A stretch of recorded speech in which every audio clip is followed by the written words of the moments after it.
Baik, Bismillahirrahmanirrahim. Assalamualaikum warahmatullahi wabarakatuh. Waalaikumsalam Waalaikumsalam warahmatullahi warahmatullahi wabarakatuh. wabarakatuh. Alhamdulillahirabbil alamin. Wassalatu wassalamu ala asyrafil anbiya'i wal mursalin wa ala alihi wa ashabihi ajmain. Rabbi shrah li sadri wa yassir li amri wahlul 'uqdatam min lisani yafqahu qawli. A'udzu billahi minasyaitonir rajim. Innal ladzina jahadu fina lanahdiyannahum subulana wa innallaha lama'al muhsinin.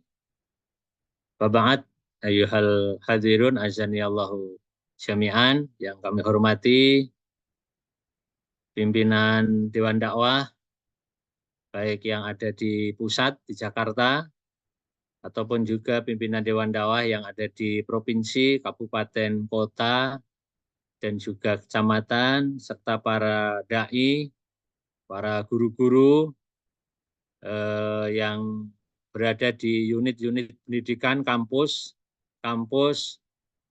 dan juga unit pendidikan yang ada di Dewan Dakwah. Demikian juga pada para sahabat-sahabat sekalian yang kami muliakan, bersyukur pada Allah di sore yang mulia ini, di bulan Ramadan yang suci ini kita dipertemukan di pertemuan yang mulia melalui mimbar Zoom untuk membincangkan, melihat ulang nilai-nilai yang terkandung pada diri Allah Yarham Ustadz Muhammad Natsir atau Pak Natsir, biasa banyak orang menyebutkan, atau Aba, biasa keluarga menyebutkannya.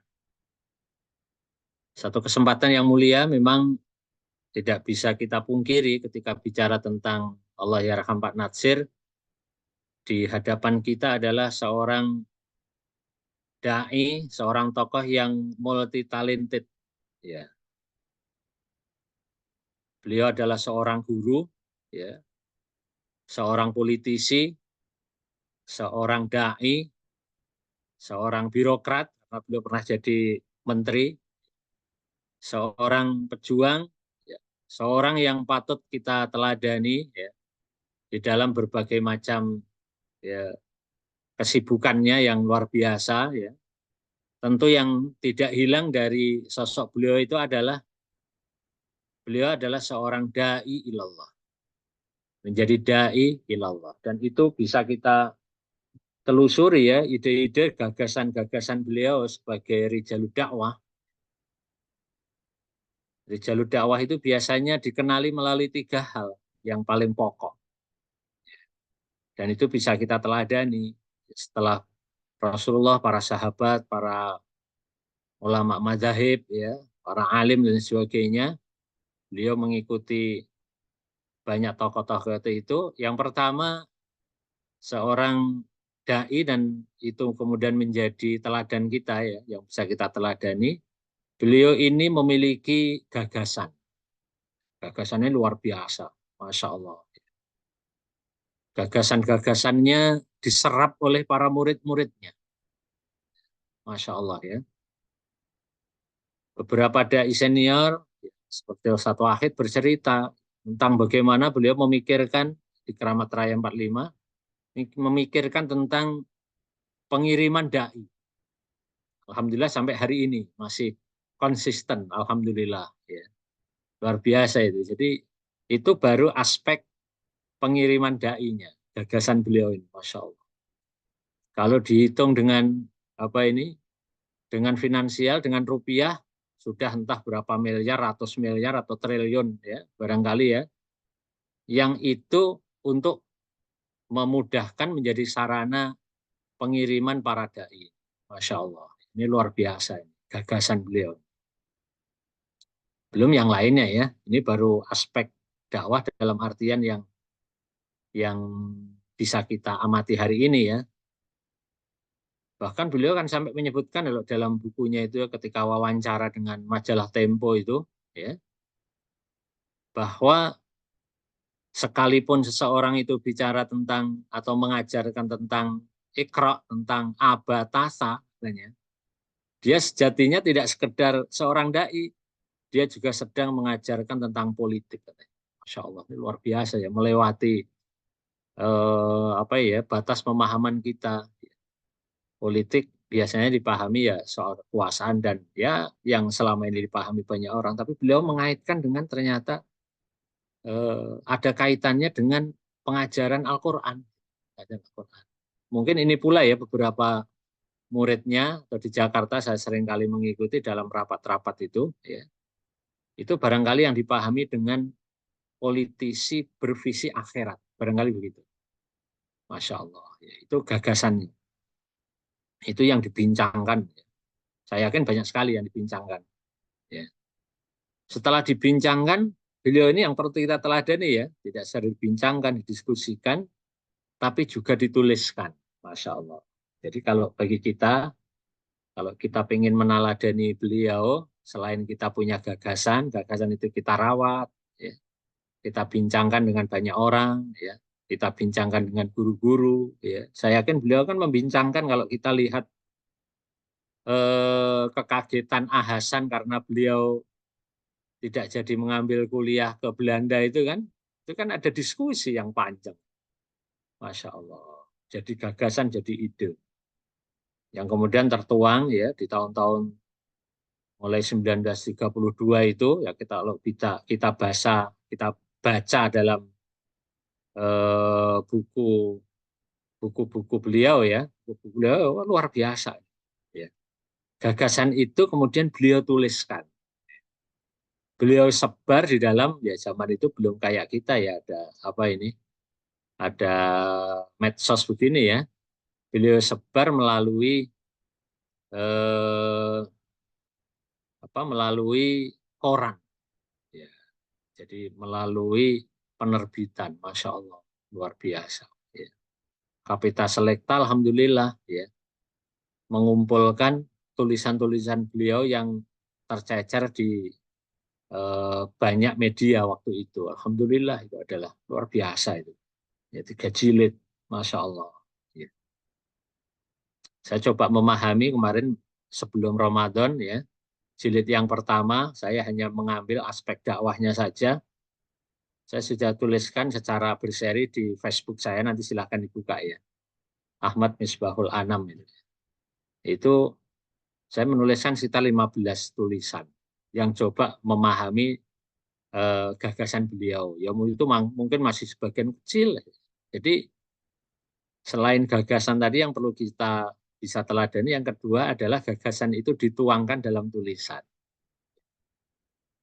Masya Allah, kata banyak alim katanya, jika Anda pengen tidak mati, maka tulislah gagasan. Gagasan itu ditulis, dikembangkan. Ya. Ya kalau sekarang sudah mudah ya, ditulislah. Minimal ditulis di Facebook. Ya, gagasan-gagasan itu. Gagasan dakwah, atau cerita tentang dakwah. Ya. Ini bagian dari meneladani beliau ini, ya sebagai orang yang mulia.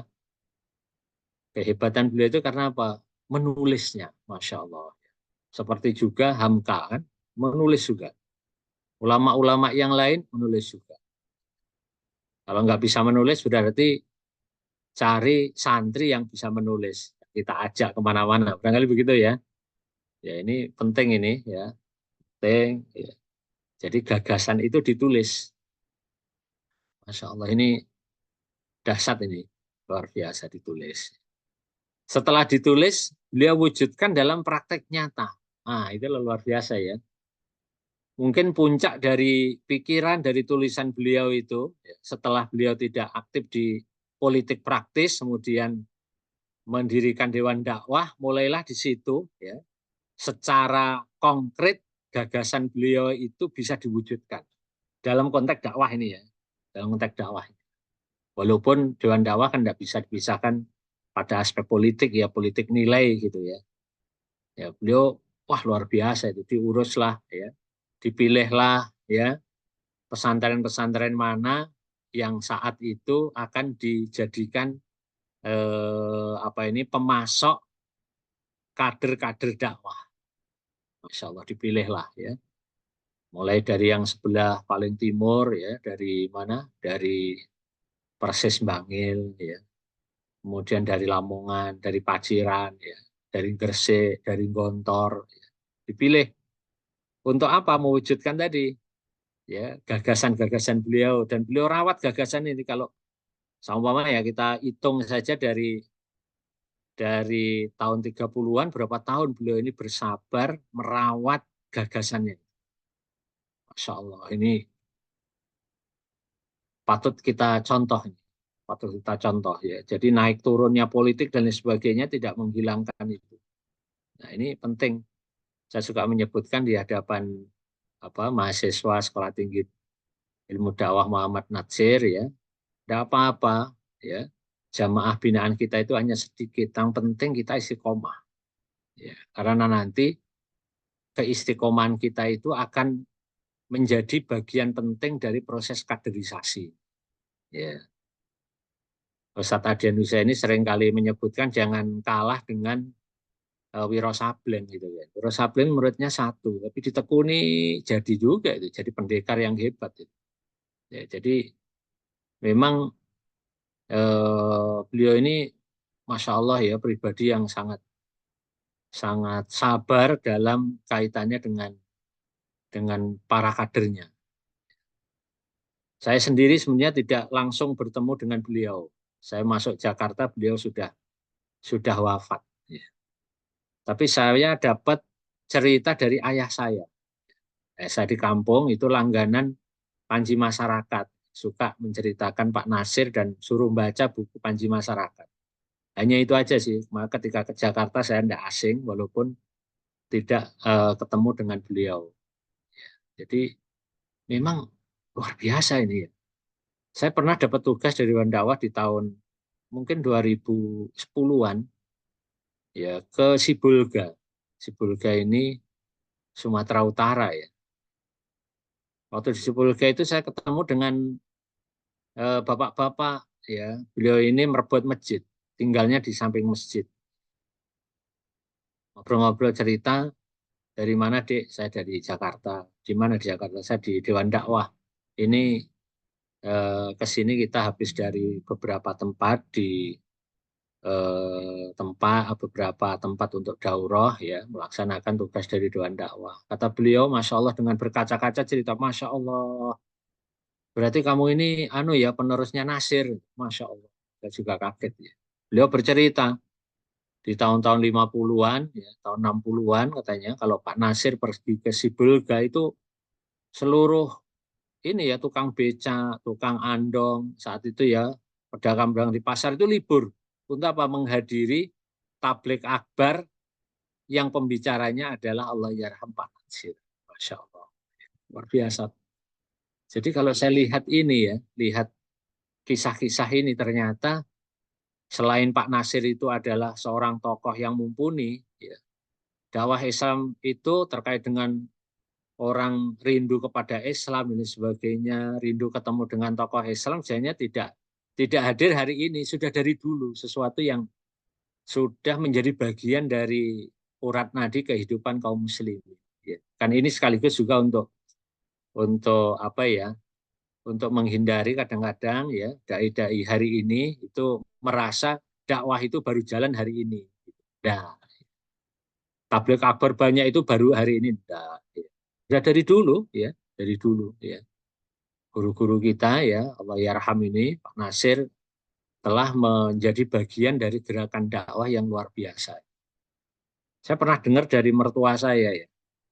Mertua saya ini orang Klaten di Jatinom yang agak dekat dengan dengan Gunung Merapi ya, Merapi. Itu rupanya saya tanya, dulu partainya apa? Masyumi rupanya. Padahal orang kampung jauh sekali. Ya, kampung. Dan mereka ini senang katanya milih Masyumi ini dan kenal dengan tokoh-tokohnya. Ya ketika saya ceritakan mantunya ini ya di Jakarta ya beraktivitas di lembaga Pak tempatnya Pak Nasir seneng gitu. Dengernya itu seneng. Ya Masya Allah ya itu tokoh itu dulu terkenal. Masya Allah. Ya, ini luar biasa. Saya pernah mendengar langsung dari Profesor Bambang Pranowo.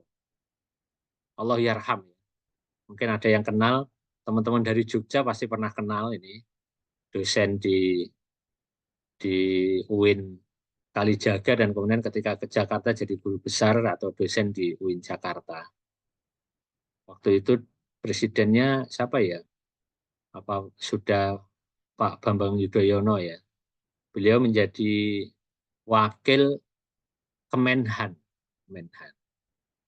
Dalam salah satu kuliah ya di 2007 atau 2006 di Asafiyah, beliau salah satu dosen dan waktu itu penguji tesis saya itu mengawali cerita ya, waktu beliau mau berangkat ke Jakarta itu dipesankan oleh Mbah Mangli. Mbah Mangli itu Magelang ya, Magelang loh nggak salah. Kiai Magelang yang sangat dihormati, disegani oleh kalangan Nahdien, oleh para ulama yang ada di Jawa. Mbah Mangli katanya dipesan oleh Mbah Mangli katanya, nanti nak kalau ke Jakarta sebelum kamu kemana-mana nanti temuin wali ya, temuin waliullah. Kaget, masa di Jakarta ada wali katanya. Siapa? Anu Mbah Kiai Romo Yai Mangli, Mbah Wali ya. Kata Mbah Mangli kepada Profesor Bambang Pranowo katanya Muhammad Natsir.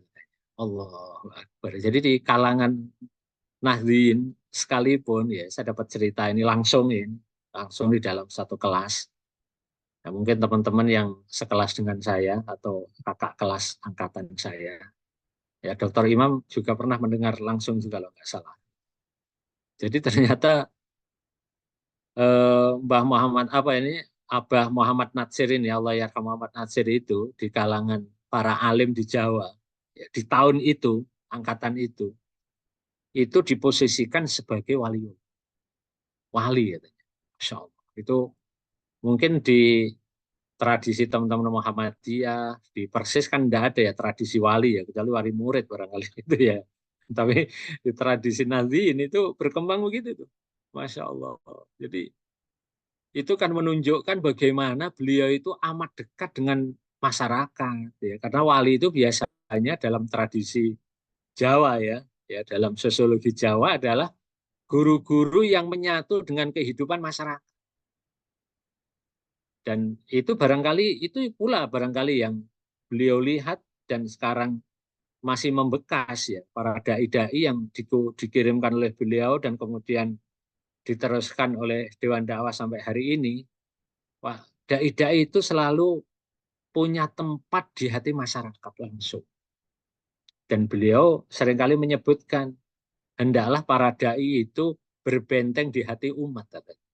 Nah, itu luar biasa ini. Jadi seorang dai itu keunggulannya ya selain masalah agama dan sebagainya adalah berbenteng di hati umat. Maka bagi kita para penerusnya ini ya, jika ingin menekuni apa ya meneladani ya apa yang beliau lakukan, maka berbentenglah di hati umat. Ya.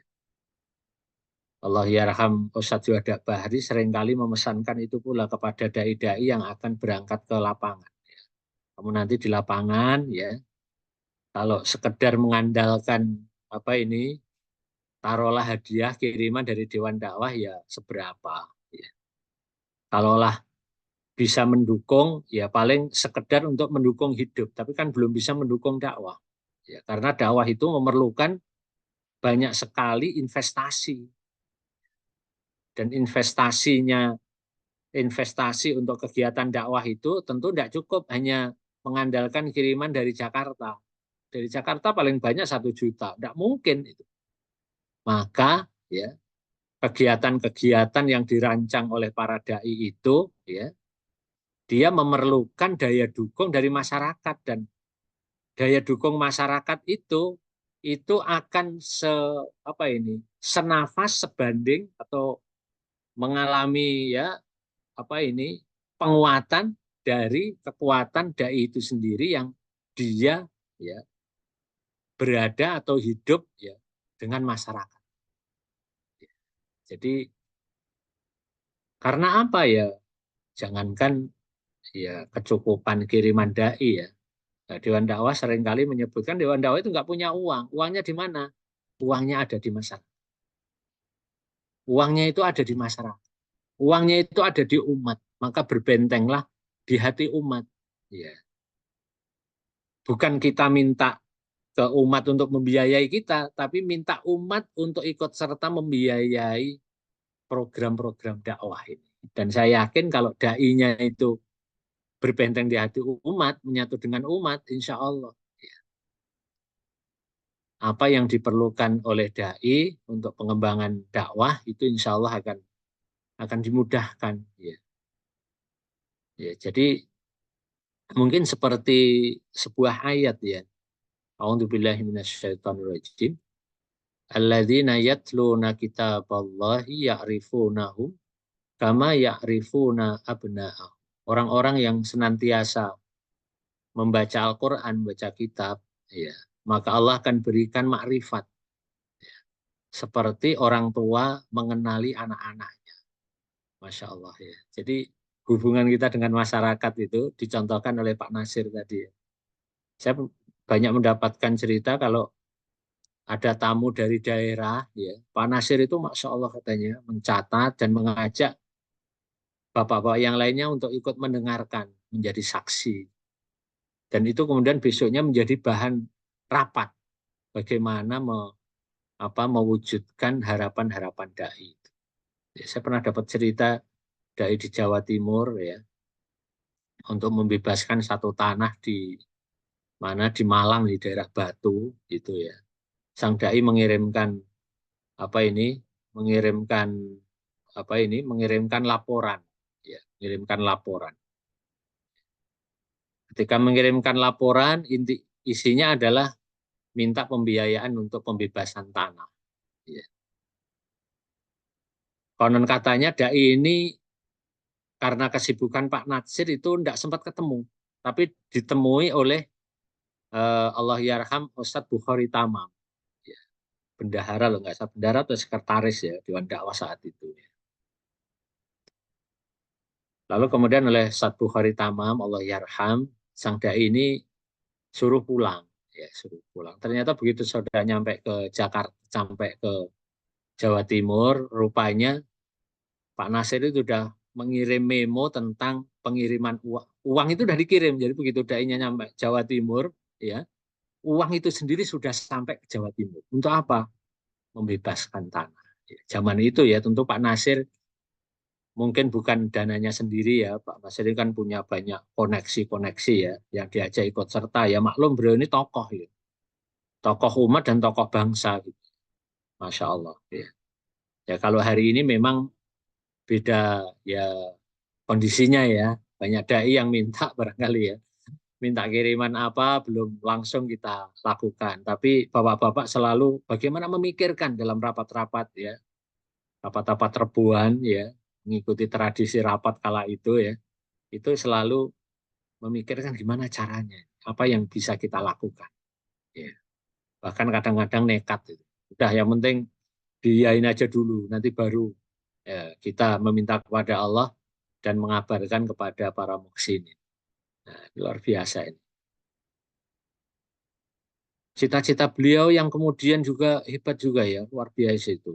Jadi beliau itu sampai menggambar gedung Menara Dakwah itu tahun 86 katanya dan baru bisa terwujud ya setelah beliau wafat 16 tahun kemudian. Masya Allah ya. Ya. Jadi keteladanan beliau ini luar biasa. Apa yang membuat atau menyebabkan beliau itu begitu istiqomah ya. Nah, ini. Kita bisa membacanya sama di buku-buku di buku Fiqh Dakwah. Yang paling mudah ya, buku Fiqh Dakwah. Nanti saya akan share, saya sudah coba meringkas dalam bentuk e-book ya, bentuk e-book kecil ya. Ada 36 ya. 36 nilai-nilai contoh-contoh yang patut kita tiru terkait terkait dengan kata-kata beliau dan kehidupan beliau bagaimana agar dakwah itu sukses. Kira-kira begitu. Nanti saya akan share mungkin lewat Ustadz Husen ya, nanti gimana caranya nge-share ke para peserta ini ya. Siap, Ustaz. Yang pertama beliau memang punya komitmen terkait agar dai itu selalu menata niat. Nah, ini luar biasa ini diingatkan. Ya dulu katanya banyak mahasiswa yang mau ke Timur Tengah, ya sudah sampai Jakarta itu selalu ditanya, kamu mau ke Timur Tengah itu niatnya apa? Niatnya apa? Niatnya apa? Selalu ditanya begitu. Masya Allah, luar biasa. Di dalam buku dakwah ini beliau menyebutkan, ya, kata-kata beliau ini yang saya kutip, sesuatu amal baru bisa dianggap soleh apabila didorong oleh kehendak dan niat. Ingin berbakti kepada Allah dan mengharap keridhaan. Ini yang patut kita teladani. Jadi soal niat ini tidak sembarangan, tidak boleh sembrono kita. Soal niat ini. Niat ini harus benar-benar kita tata betul di dalam dakwah ini. Ya. Karena kalau enggak nanti repot ya. Saya kemarin atau semalam ya membaca postingan di portal Islam itu ya yang seorang guru ngaji yang hanya digaji 700 katanya ditulis oleh istrinya, tapi benar enggak itu ya. Yang akhirnya setelah 3 bulan memutuskan untuk enggak jadi guru ngaji karena ketemu temennya untuk mendapat tawaran menjadi guru ngajinya anjing, melatih anjing yang gajinya 3 juta katanya. Nah, ini penting ini. Ini penting. Ini yang keteladanan niat ini nanti akan menghasilkan keikhlasan. Ya. Pak Suhada seringkali Allah yarham Suhada seringkali menjelaskan, Pak Muzayin Allah yarham, Bapak-bapak yang lain juga begitu menjelaskan, niat yang ikhlas ini ya, niat yang baik ini nanti akan melahirkan satu tindakan yang ya sabar ya, punya asyaja'ah, punya keberanian ya, punya yakin terhadap pertolongan ya, punya harapan-harapan sebagainya, tidak ciut nyali walaupun kegiatannya kecil dan lain sebagainya. Beberapa pengurus masjid juga menyebutkan minder, ini masjid ini kan jauh dari orang ya.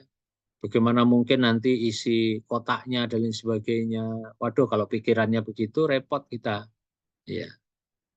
Jadi kita harus yakin asal jahadu sungguh-sungguh ya, jamaah yang kecil ditelateni dan sebagainya, nanti pertolongan datang.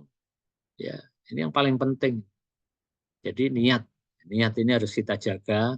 Kita semuanya para dai ilallah ini harus ya menguatkan diri, menjaga niat.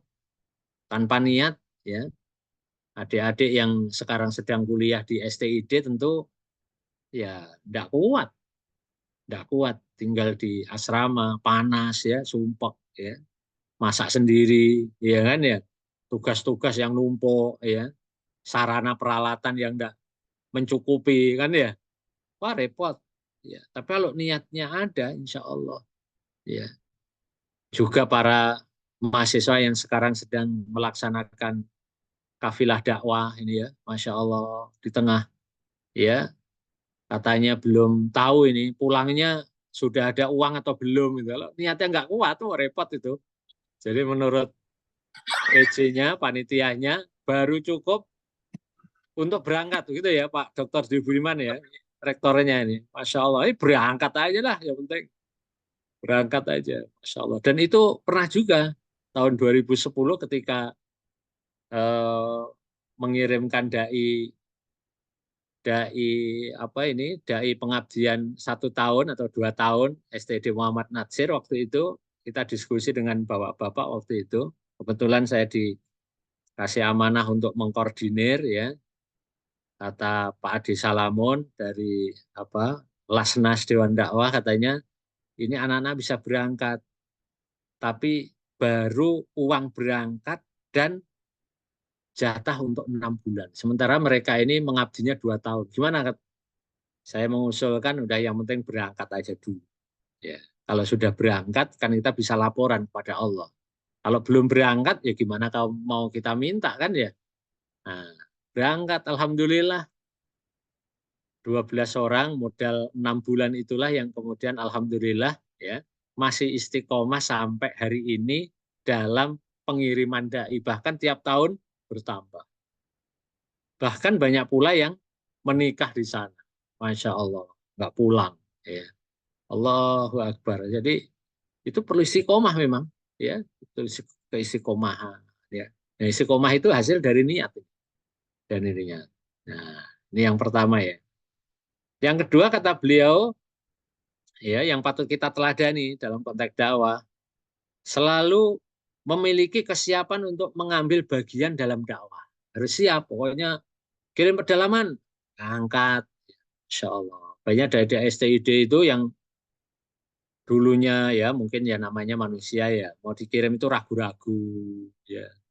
Oh saya jangan di sono dong, itu kan saya orang kota, pengen ini dikirim ke perkampungan. Masya Allah. Milihnya ini, tapi karena ini hasil suro, hasil rapat ya, hasil keputusan musyawarah dari bapak-bapak, saya sarankan antum terima, insya Allah. Karena hasil suronya orang-orang soleh itu insya Allah ada keberkahan. Betul memang beberapa yang berangkat ya karena awalnya tidak mau itu sekarang jadi orang-orang hebat ini, masya Allah. Ya. Bahkan ketika ya waktunya pulang malah telepon ya seminggu sebelum pulang kita kabarkan ya waktunya pulang ini minggu depan Anda sudah boleh pulang. Ya, insya Allah tiket segala macam, insya Allah nanti kita akan ganti di Jakarta. Kalau tidak ada kita akan kirimkan. Ada seorang dai yang waktu itu awalnya nggak mau, ya, awalnya protes, kirimannya apa katanya? Waduh, mohon maaf Tat, saya nggak jadi pulang. Ustadz aja yang ke sini. Lalu ngapain? Insya Allah pekan depan saya mau ijab kabul nanti apa ya berikan khutbah nikah ya, masya Allah. Jadi luar biasa. Jadi siapa yang biasanya memang kita ada tradisi siapa yang tidak mau itu biasanya kita list namanya siapa. Saya laporkan ke bapak-bapak. Untuk apa? Agar malam hari didoakan. Doakan. Biar apa? Biar Allah. Karena yang bisa meluluhkan itu kan Allah SWT. Ya, bukan kita, bukan dosen. Dosen ini hanya mubalik, hanya menyampaikan saja. Ya. Tapi seluruhnya, yaitu yang membolak-balikkan hati itu adalah Allah Subhanahu. Itu beliau mengatakan di dalam Kapita Selekta itu, demikian tegasnya pembawa risalah menekankan kewajiban menghormati, maaf, sorry, maaf, yang kedua tadi ya, yang tentang apa ini tadi, tentang kesiapan untuk mengambil bagian dalam dakwah ya, ya, betul. Demikian tegasnya pembawa risalah menekankan kewajiban menghormati keamanan jiwa dan hak milik antara sesama manusia dan antara bangsa dengan bangsa. Salah satu dasar utama untuk memelihara keamanan dan perdamaian. Masya Allah. Ya. Beliau pernah menyitir sebuah ayat ya. Nanti dicari saya nama ayatnya apa. Tapi saya ingat bunyinya. A'udzubillahi minasyaitonirrajim. A'udzubillahi minasyaitonirrajim. Wa ma kana Allahu liyu'adzibahu wa anta fihim. Wa ma kana Allahu mu'adzibahum wa hum yastaghfirun. Apa itu? Surat apa ya? Surat Al-Baqarah barangkali ya. Nanti dicari ya. Nah, jadi dan itu diturunkan oleh murid-muridnya beliau juga ayat-ayat itu. Ya. Agar apa? Kalau kita itu tidak ada di tempat itu, nanti siapa yang mengajari mereka ini membaca istighfar? Bagaimana nanti Allah akan menghindarkan kita dari musibah? Dan tidaklah kalian ya, dan tidaklah Allah mengazab kaum sementara Anda ada di situ. Ya. Saya pernah punya pengalaman ya, waktu itu masih masih lebih muda dari sekarang ya. Jadi dai ini kan ya penghasilannya pas-pasan itulah. Maksudnya pas perlu ada. Saya mengusulkan diri saya agar gimana kalau saya ini sekarang berbisnis saja untuk menguatkan ekonomi, ya maklum anak nambah dan sebagainya. Nanti kalau sudah apa ini sudah mapan baru kembali lagi berdakwah. Katanya sambil menyitir ayat ini seorang muridnya Allah Yarham Pak Nasir ya, yaitu Allah Yarham juga udah wafat juga. Allah Yarham Ustadz Muzayyin Abdul Wahab. Udah jangan. Nanti kalau kamu dagang lah siapa yang ngajarin TPA anak-anak. Ya. Sambil menyitir ayat itu, yang ayat itu ya diajarkan oleh gurunya, ada yang ada di dalam fikih dakwah itu. Jadi begitu cara pandangnya. Ya. Karena apa ya, hasil itu kan sebenarnya sama aja ya. Ada di aktivitas dakwah, di non dakwah itu sebenarnya sama aja hasilnya itu. Ya, kita jadi sama-sama makan dan sebagainya. Tapi yang beda adalah semangat dan yang kita urusi. Nah, itu memerlukan tadi kesiapan mengambil bagian dalam dakwah. Ya, jadi kita ini harus siap sedia mengambil bagian dalam dakwah, dan itu dipesankan ya Allah oleh Allah Yarham Pak Muhammad Natsir. Yang ketiga kata beliau, seorang dai harus menyadari bahwa dakwah adalah tugas para nabi dan rasul dan diperuntukkan bagi seluruh umat manusia. Jadi kita mengambil tugas dakwah ini bukan kaleng-kaleng.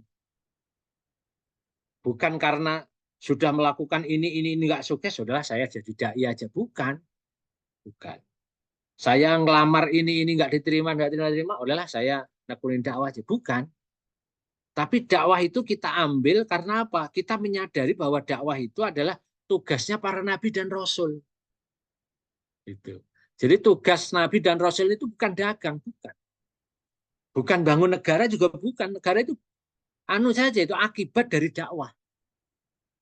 Jadi begitu tuh cara, coba saya memahami cara berpikirnya.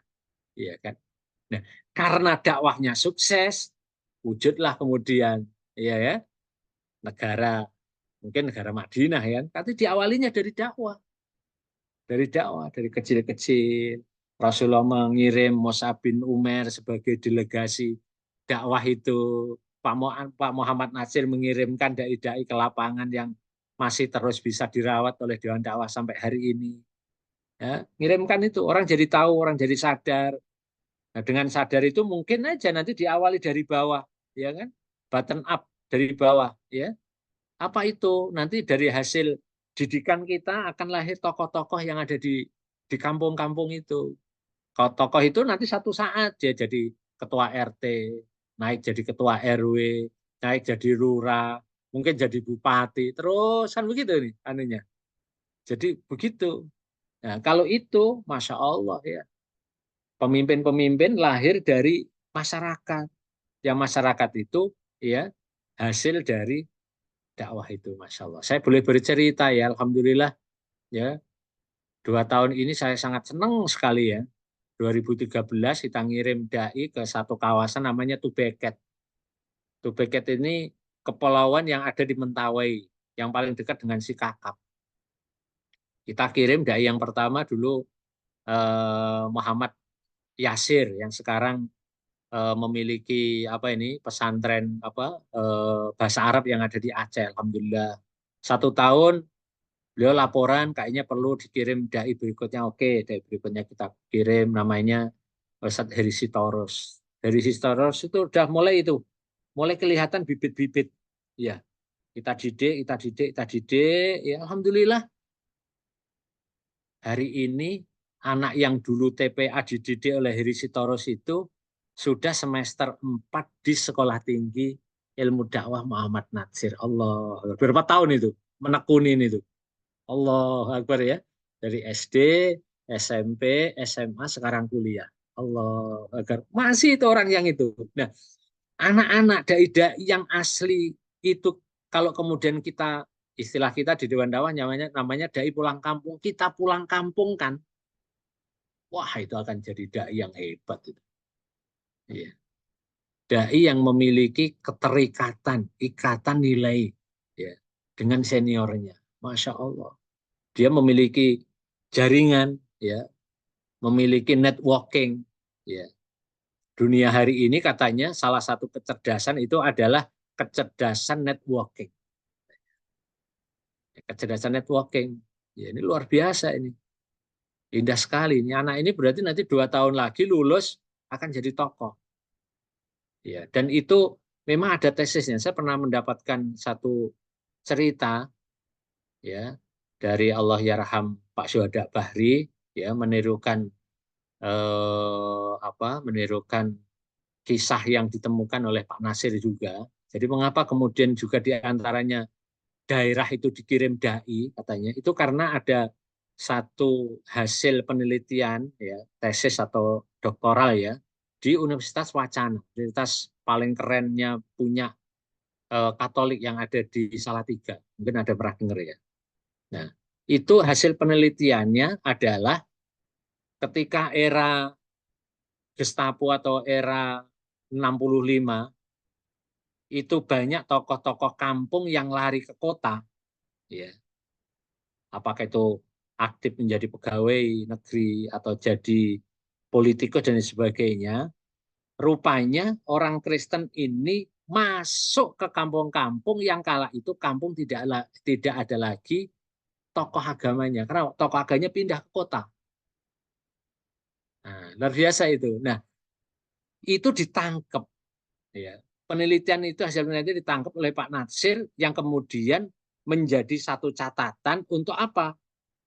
Harus kita lakukan pengiriman dai ke pedalaman-pedalaman. Mengapa? Di pedalaman tidak ada tokoh-tokohnya. Masya Allah. Diambillah dari tadi pesantren-pesantren tadi. Kalau hari ini, alhamdulillah, ya Dewan Dakwah ya melalui akademi dakwahnya yang ada di kabupaten, kota, dan provinsi ataupun Sekolah Tinggi Ilmu Dakwah Muhammad Natsirnya coba menerjemahkan itu, mencari bibit-bibit unggul mahasiswa dari daerah-daerah yang tadi jarang tokohnya dididik ke Jakarta pada waktunya dikembalikan lagi. Nah, ini luar biasa ini, dan ini tidak banyak lembaga yang melakukan seperti ini. Ya, pelan-pelan terus ya, Masya Allah. Tidak banyak ini. Ya. Dan ini perlu kita rawat. Makanya teman-teman khususnya pimpinan wilayah ya, provinsi atau kabupaten kota yang punya ADI, itu tolong dijaga sebaik-baiknya. Walaupun mahasiswanya hanya tinggal 2, hanya tinggal 3. Yang dilihat jangan 3-nya. 3 ini kalau nanti pulang jadi tokoh, wah Masya Allah. Itu melebihi tadi apa itu pendekar 212 tadi ya, 212 ya. Iya, pendekar Wiro Sableng tadi melebihi itu. Karena apa? Kalau Wiro Sableng kan tidak bisa ngajarin istighfar. Dai ini mengajari istighfar. Masya Allah. Ah, luar biasa ini ya. Ini baru 3 tuh udah jam segini ya, tinggal 15 menit ya. Wah, asik memang kalau membicarakan Muhammad Natsir ini memang mau 5 hari 5 malam juga nggak selesai ini ya. Allah ya, saya kemarin sebelum Ramadan diminta pimpinan Dewan Dakwah Jawa Timur dengan dai-dainya dikumpulkan 2 hari di Manarul Islam di Bangil sana khusus untuk membincangkan Kapitas Selekta jilid 1 tapi yang aspek pikiran dakwahnya. Itu aja 2 hari nggak selesai itu. Nggak selesai. Masya Allah. Ya namanya orang mulia ya. Berbagai macam sisinya jadi pelajaran buat kita. Nah, ini nanti saya akan share aja ke Pak Husin nanti caranya gimana biar bisa sampai ke para hadirin nanti insya Allah. Bentuknya PDF kecil lah saja, ada buku e-book lah ya, e-book PDF itu. Ya. Selanjutnya memiliki kesungguhan dalam dakwah, ini banyak sekali ya. Ini tinggal 15 menit, mungkin ada tanya jawab aja deh. Ya, kalau cerita nggak ada habisnya ini ya. Ada habisnya, monggo. Mungkin sementara saya sampai di sini yang paling penting itu ya. Sebenarnya penting semua ya, ada sekitar 36 ini. Ya, butir-butir, mutiara-mutiara yang bisa kita teladani dari Allah Yarham Pak Muhammad Natsir, khususnya dari buku Fiqh Dakwah. Ada 36. Ya, mungkin buku yang lainnya masih banyak lagi ya. Saya hanya fokus di situ saja ya. Monggo, mungkin ada tanya jawab atau apa. Yang ringan-ringan aja nanyanya, jangan yang berat-berat ya. Karena udah sore, ini udah lemes ya. Yang berat, yang berat-berat nanti setelah setelah berbuka puasa. Monggo, Ya, siapa ini moderatornya? Hafal ya, silakan. Ustadz Misbah, ini menarik, memang nggak cukup cuma 1 jam ini ya. Walaupun kuliah nih ini cuma 1 jam kurang dia. Tapi ini menarik, tadi suka catat banyak, dan Iya, kita masih punya waktu Ustadz, dan bagaimana tadi iya. saran, apabila ada pertanyaan, ada komentar, ataupun mungkin ada pengen penjelasan lebih jauh dari paparan ataupun cerita yang disampaikan oleh Ustadz Misbah tadi, kepada Ikhwan Akhwat sekalian kami persilakan. Silakan, mumpung masih ada Ustadznya nih. Baik Monggo, monggo, monggo. langsung maupun bisa lewat chatting. Oke. Monggo silakan. Atau sharing, ya. Wah, Yang Masya Allah. Selamat berbuka untuk Makassar. Rupanya udah maghrib, Masya Allah. ya, Makassar Alhamdulillah. 17.20, Ustaz. Allahu Akbar. Jadi emang Alhamdulillah. sesi kita sore ini emang seperti kata Ustaz Daniel, menarik tuh ya. Nanti jam 5:10 kawan-kawan yang tengah dan timur biasanya pada pamit itu. Masya Allah. Tadi yang dari Flores juga Ustadz Jumat Ridwan sudah pamit duluan karena kita punya 3 waktu gitu ya, 3. Silakan, Masya ada Allah. pertanyaan. Monggo kalau ada. Ya. Oh, ini tokoh yang kita kagumi ini ya. Masya Allah. Ya. Masing-masing saya yakin juga sudah membaca, sudah ini. Jadi memang ini tokoh yang dokumennya banyak, ya, warisannya banyak, bisa dibaca oleh siapapun ya. Saya hanya menambahkan saja, ya, karena punya keterlibatan langsung di dalam khususnya terkait dengan dakwah melalui Dewan Dakwah. Mungkin itu aja sih, Amin. Bedanya itu aja sih. Ustadz, sambil nunggu ada yang nanya, saya juga punya pertanyaan. Mungkin ada mewakili beberapa orang yang mungkin bukan selama ini yang aktif di jaringan Dewan Dakwah gitu ya. Okay. Mengenai ikonnya Dewan Dakwah kan kita tahu tadi ya, dai pedalaman gitu ya, yang sampai Pak Nasir berpikir keras ya. Tadi cerita ya bagaimana juga ada tadi ada kajian referensi tentang disertasi doktoral tentang pentingnya gitu ya. Ada orang-orang perlu masuk ke sana. Tapi kalau boleh ini kan Ustadz, sebenarnya pemikiran Pak Nasir itu yang paling utama mengenai kemudian bagaimana dai pedalaman ini perlu digerakkan itu apa saja Ustadz ya? Selain tadi itu bahwa di sana itu tidak ada tokoh, tidak ada orang, dan memang perlu. Karena saya lihat kan berbeda ya, itu sebuah hal yang tidak terpikirkan dan jarang mau diambil oleh orang gitu ya, karena mengingat investasi, waktu gitu ya, kesiapan mental dan segala macam yang barangkali orang memilih untuk memilih yang katakanlah bukan lebih mudah, tapi memilih sektor lainnya yang luar itu. Mungkin itu Ustaz, ada beberapa pertanyaan suka datang juga ke saya. Masya Allah, Bismillahirrahmanirrahim. Ini pertanyaan yang berat untuk dijawab ini. Saya memahaminya, beliau kok sampai mengirim dai-dai itu, sepertinya berangkat dari yang pertama kecintaan beliau kepada negeri, pada Indonesia.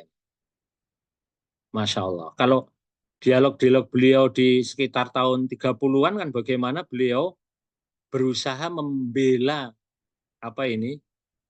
warganya itu, dan bahkan membela terkait dengan pendidikan Islam yang dibedakan oleh Belanda itu, ya. Itu saya yakin berangkat dari kecintaan itu. Ya, dia menyadari warga negara kita ini, Nusantara ini terbelakang. Makanya beliau berusaha melakukan itu, haknya untuk melakukan pendidikan itu. Nah, caranya gimana? Tentu caranya dengan mendidik warga itu, dan warga Indonesia ini kan yang paling banyak berada di daerah pedalaman karena luasnya negeri kita ya. Nah, dan itu bisa kita pahami kemudian mengapa kemudian beliau di dalam era kepemimpinan beliau ya, di eranya Soekarno sampai kemudian mengusulkan tentang mosi integral itu. Ya. Mosi integral itu sepertinya dirancang untuk memudahkan dakwah itu sendiri dalam konteks Indonesia. Karena apa? Karena berada di satu negara kesatuan. Ya, dan itu juga untuk merekatkan silaturahmi di antara, kan banyak ya kesultanan-kesultanan Islam yang ada di Indonesia itu kan, dan beliau kan yang berhasil menaklukkan itu, karena kalau menurut bacaan kita tentang sejarah bagaimana Soekarno mau menyatukan kan pendekatannya militeristik kan ya. Tapi Nasir enggak, pakai dialog. Ya, namanya dai kan senjatanya dialog. Ya, senjatanya dialog, diajak bicara dari hati ke hati bagaimana ya Tangku Cetbereh ya, apa yang Aceh itu ya, itu luar biasa sampai kemudian menyerahkan kepemimpinan kepada beliau itu kan luar biasa. Dan itu kecintaan beliau. Dan dalam konteks hari ini ya itu tidak lepas dari konsep beliau dakwah itu adalah membangun ukhuwah. Yang ini kemudian dalam konteks Dewan Dakwah menjadi apa ini misi perjuangan Dewan Dakwah. Atau apa itu menguatkan ukhuwah. Terjemahannya yang sangat banyak tadi. Melalui apa? Ya kalau ukhuwah tidak sekedar ketemu kan, ya, tapi juga mengirimkan dai. Biar apa? Kalau dalam bahasa Pak Nasir, agar mat'u itu punya pikiran yang sama. Pikirannya sama, kalau pikirannya nggak sama kan susah mau membangun ukhuwah ini kan. Pikirannya sama, ya, fikrohnya sama, sehingga mudah untuk diajak dialog berbincang. Gitu.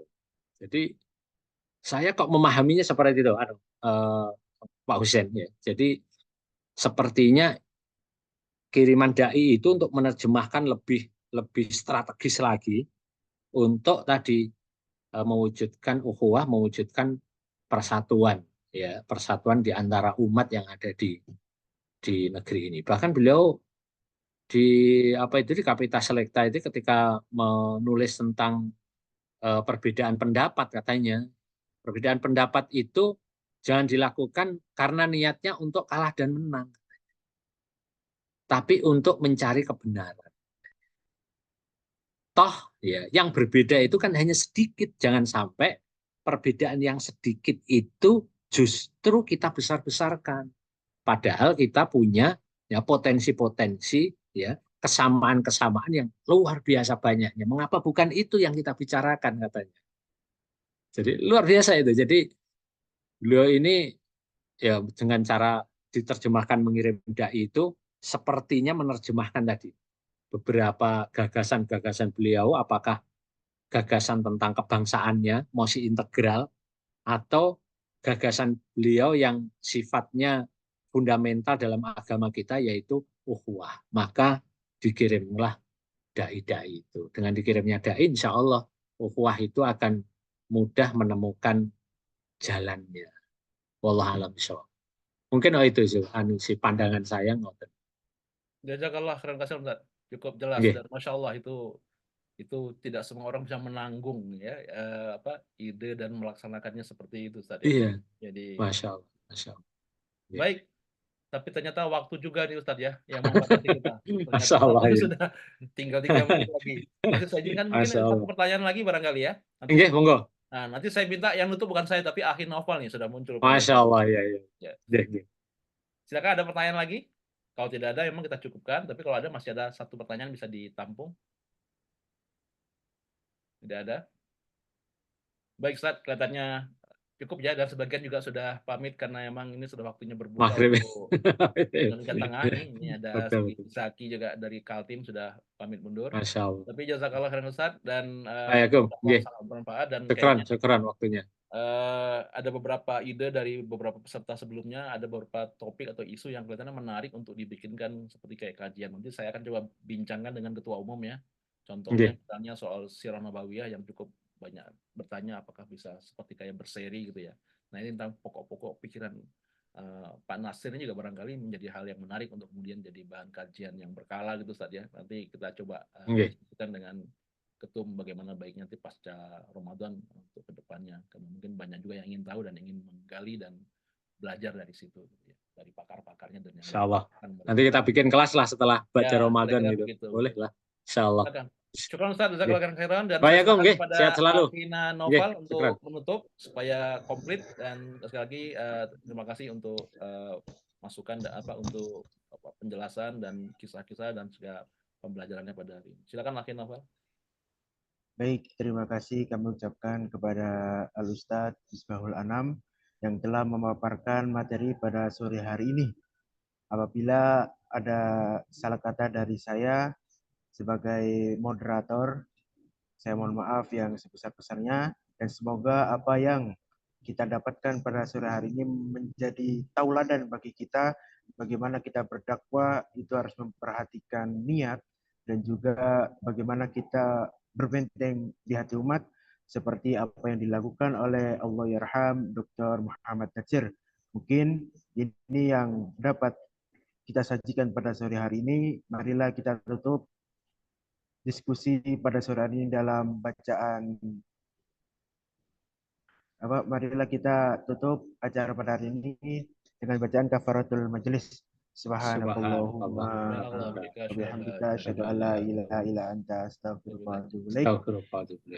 Alhamdulillah. Sekian dari kami. Assalamualaikum warahmatullahi wabarakatuh. Waalaikumsalam.